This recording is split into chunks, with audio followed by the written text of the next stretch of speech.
kādā veidā saistīti ar kādu no grāmatā pieminētajiem apgadījumiem, bet tas nav tā kā atstāsts viens pret viens. Un jūs varat izvēlēties jebkuru no šiem stāstiem, kurš pirmais sauks, to mēs arī iesim cauri, un tad ņemsim nākamo kamerātikas. Gatavojoties šim pasākumam, gribējās uzzināt viss tālāk no Latvijas. Viss tālāk no Latvijas, nu tad mēs varam sākt viss tālāk no Latvijas, jā. Tas, kurš pirmais sauc, tad to arī runājam. Un viss tālāk no Latvijas, kuru mēs pagaidām esam bijuši, ir Argentīna.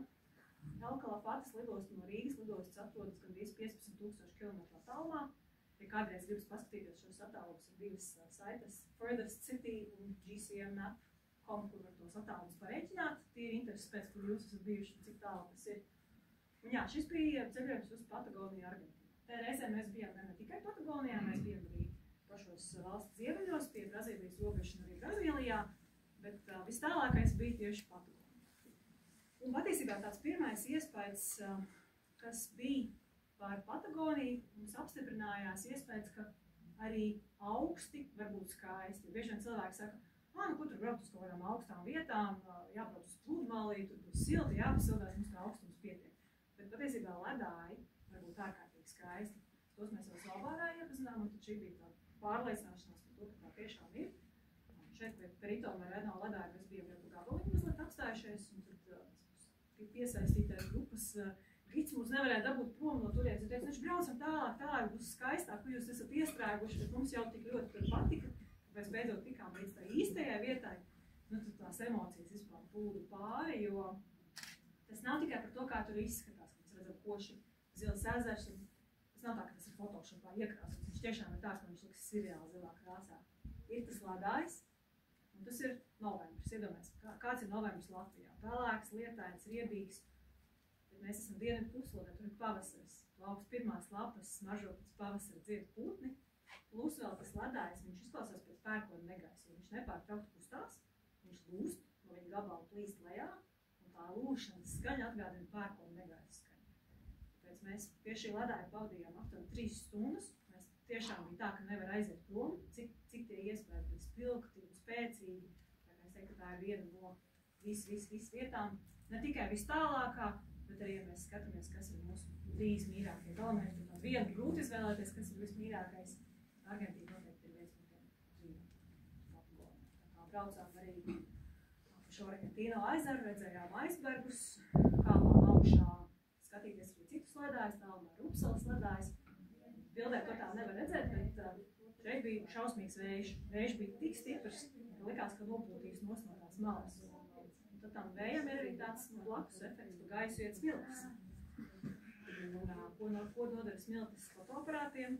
Kas Viens objektīvs bija tā ar smiltīm piedzīts, ka viņš pēc tam krakšķēja. Es domāju, ka mums baigā bēda būs, jo iztīrīt mums parasti ir gandrīz neiespējami. Likās, ka būs jānoraksta, bet ne, man servisā Rīgā tomēr viņi pilnībā izjauc, visu iztīrīju. Reizēm es viņu joprojām lietoju, reizēm nedaudz nokrakšķi, bet strādā. Bet tāds praktiskā lieta mums bija ceļojuma apdrošināšana, un mēs iesniedzām par to objektīvu remontu, un apdrošinātājs mums maksāja to, jo tas riskos bija iekļauts. Jā, tā kā tas ir tāds svarīgs aspekts, ka, ja jūs ceļojat ar fototehniku, ir apdrošinātāji, kuriem fototehnika ir izņēmums. Kas jums varētu notikt, remonts vai nozoklis vai kaut kas tāds, rūpīgi jālasa, kas ir iekļauts. Šajā reizē mums sanāca izmantot arī apdrošināšanas polus citam aspektam. Ir tāds teiciens, ka Patagonijā pagaršojot Calafates ogas, noteikti nāksies atgriezties vai būs grūti aizbraukt. Tā arī bija, ka tā Patagonija mūs turēja. Argentīnas aviokompānijā bija streiks, rezultātā mums bija jau jābrauc uz Buenos Aires un pēc tam tālāk uz valsts dienvidiem. Mēs sakam, mums ir streiks, nākamais lidojums pēc 4 dienām. Tad mums viss plāns izjūg, mums tur Riberā, Mitrāji, tur tas viss transports jau norezervēts, viss jau ir, un tad rezultātā bija jāmeklē uz vietas kāds, kas mūs var aizvest, jo, protams, citu lidojumu tur īsti nav, un tie, kas ir bijuši, visi ir izpārdoti. Autobusus nakts, kas aiziet uz Buenos Aires, ir tikko kā aizbraucis. Un tā nevar vienkārši paņemt mašīnu nomā vai kaut kādu busiņu noieriet, jo tur pasažieru pārvadājumiem ir nepieciešams speciāls licences, lai pamestu konkrēto šo štatu vai šo provinci. Tā kā mēs tur bijām tādā mazliet organizētākā putnu entuziastu grupā, tad izdevās atrast vietējo vienu aģentūru, kas mums dabūja 2 šoferus un mikriņu. Bet tā tiešām mikriņi, nevis foršo turistu autobusu, bet mikriņš, kurā tu sēdi tā, ka tev ir ceļu līdz Tā kā Rīgas satiksmes mikriņi, kas bija ap 2000 gadu. Nevis tagad, pēc rafiņiem tie, kas bija tie norūsējušie Mercedes un tā visā. Tā mums bija, mēs Argentīnai, man liekas, viņi pārbraucām pāri. Tā kā, un tas nebija lēts pasākums, bet arī to apdrošinātājs mums pilnībā sēdza. Un neskatoties uz to, ka tas ir streiks, un tā atkal ir otra tāda lieta, kas ir vairumā Latvijas apdrošinātāju ceļojumiem nav iekļauts. Streiks. Un streiks patiesībā var būt ne tikai aviokompānijas, vai taksometru streiks, dzelzceļa streiks, vai kaut kāds vispārējais streiks, kur rezultātā jūs netiekat kaut kur, kā tam arī ir būtiski pievērst uzmanību, runājot par praktiskajiem. Ko mēs vēl tur redzējām, arī šo pašu Argentīnā ezeru vienu dienu izbraucām arī paši atsevišķā uz vietas nopirktā ekskursijā, lai redzētu šo skatu. Ar mums kopā brauca pāris dāmas no Spānijas. Mēs spāņu valodā nerunājam, vietējā runā spāņu valodā.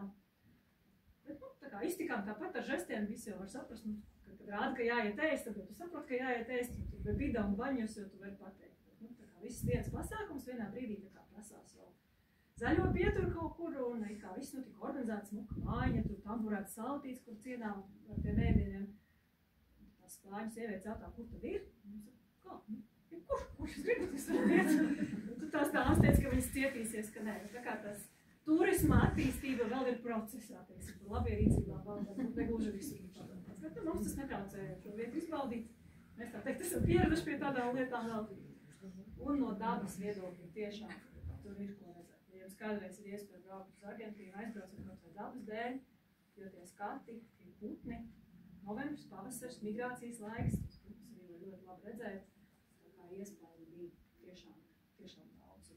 Cik mums bija fotokadri? Droši vien vairāk nekā parasti ir. Vairāk nekā vidēji, jā, jo mēs ļoti daudz putnus bildējām un tur ļoti ātri kadri saskaitās. Jā, jo mums arī bija līdzi putnu gidi, kas tieši māk pastāstīt par tiem putniem un māk viņus arī pamanīt. Jo citās vietās bija tā, ka īpaši garām mitrājos.